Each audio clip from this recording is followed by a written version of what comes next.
Order in the court. Court is now in session. We are here to settle a case between a one Noah Huge, age 21, and one Lagershbar, age 63,012.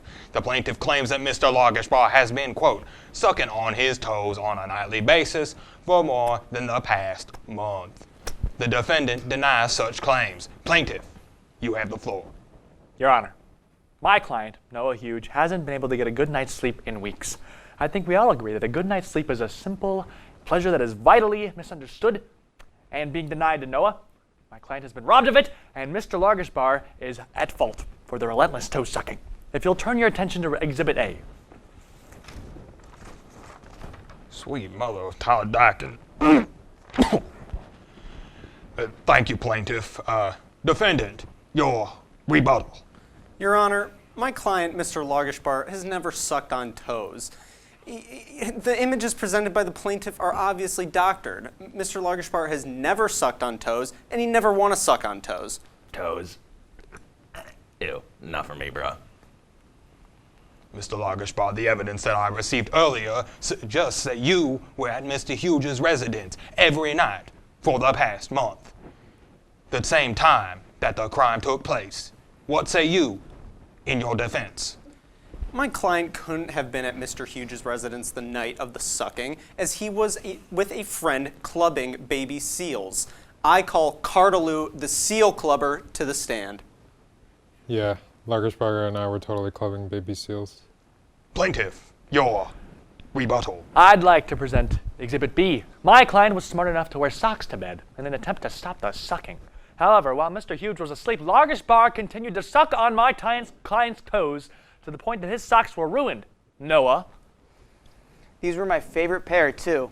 Oh, anyone could have sucked the front of those socks off. Mr. Lagershbar, please wait until you have the floor to speak. So sorry, Your Honor. Plaintiff, you may proceed. Thank you, Your Honor. Our next piece of evidence is an eyewitness. I call Father Huge to the stand. I tuck Noah Bear into bed every night, or else he pees the bed. But for the oddest reason, even though I tuck him in, by the morning Noah's feet are untucked. The oddest thing, though, was the sounds. I always leave a crack in Noah's door because he's afraid of the dark. But last night when I tucked him in and left, I heard the sloppiest of noises. Did you say sloppy? I did, Your Honor. It sounded like... Objection, objection. Your Honor, I've never sucked anyone's toes.